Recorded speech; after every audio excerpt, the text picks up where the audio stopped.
There is no recall on that because the thimerosal serves to stabilize and to keep pure and without any contamination the medication in a multi-dose vial.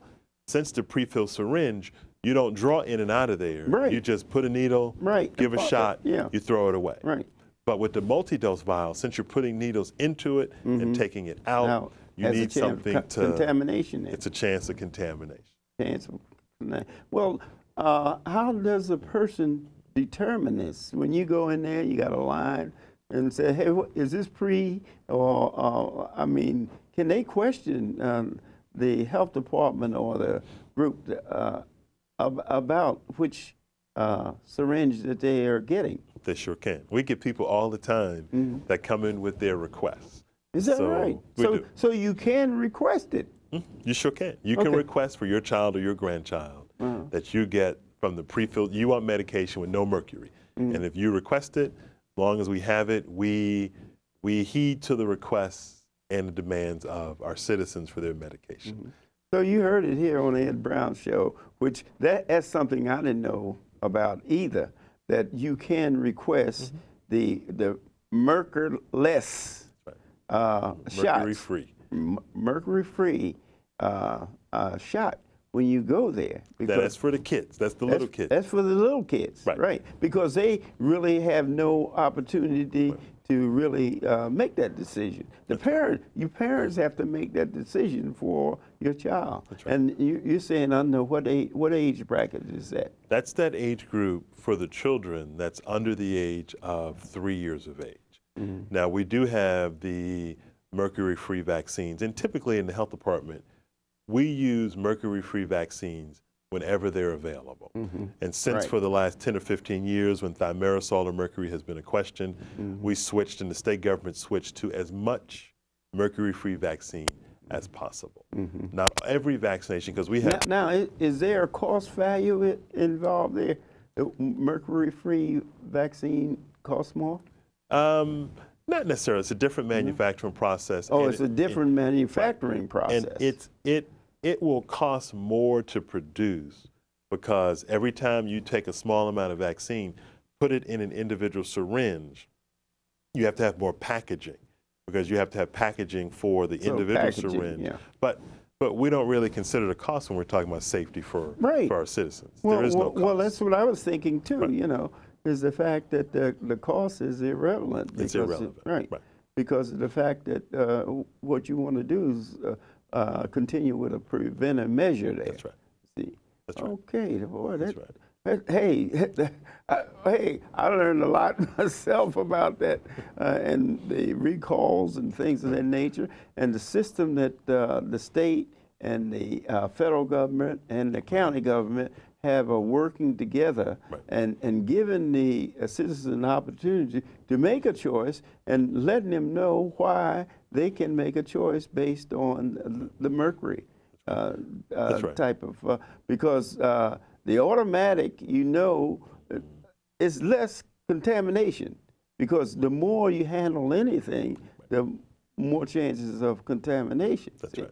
But certain people have to have the one in which you dip it in and you get. That's right. What age bracket is that?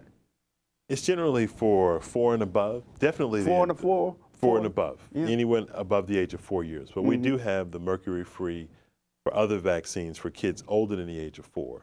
But for the kids younger than 4, in the pre-filled syringes, those were mercury-free. And actually, not all of the vaccines for the young little kids has been recalled. It's just 4 lot numbers. And so a lot, a LOT lot number is a batch that was produced together.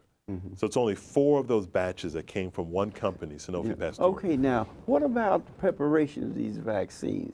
All those prepared here in the United States, you hear people talk about they're being prepared. Actually, the vaccine itself is not, but they're being packaged in foreign countries.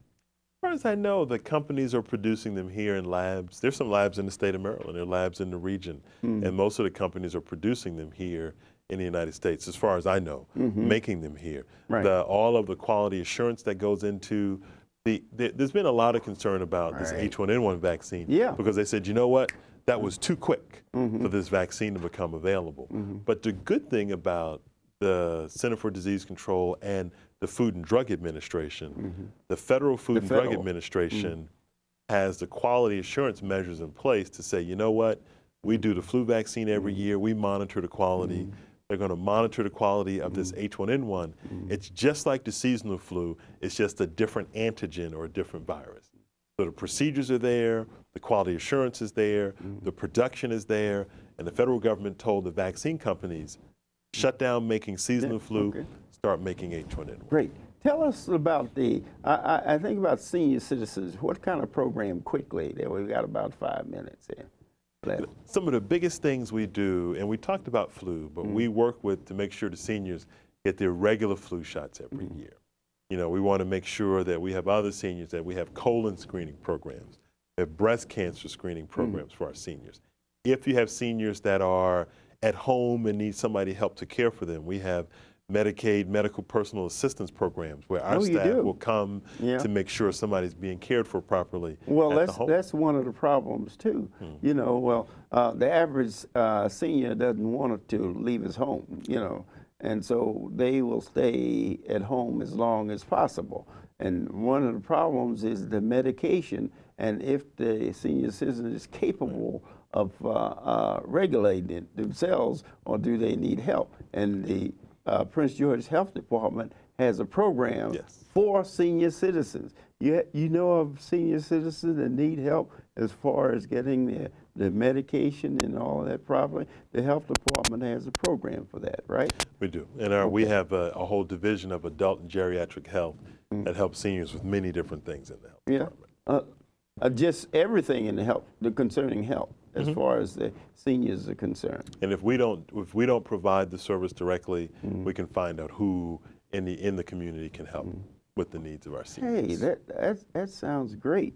And you have to come back on the show here and tell us some of the other things that the health department is doing there in Prince George County. I know that they're on the ball. They've been doing quite a few things from 8 to 80, you know. Right.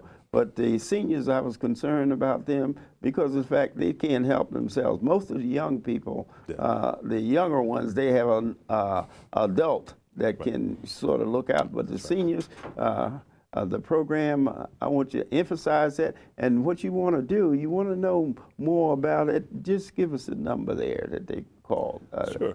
If they want to know about senior programs, if they call my office, 301-883-7834. Okay. It's 301-883-7834, and then my staff will direct them to the senior program. Senior program. Okay. Dr. Donald Schell, it's really great and we're going to have you back here. We're going to set up a program here on the Ed Brown Show where we have you in quarterly to tell us about the different things that you're offering the citizens of gorgeous Prince George. And once again, I want to thank you for being here. I'll see you next time.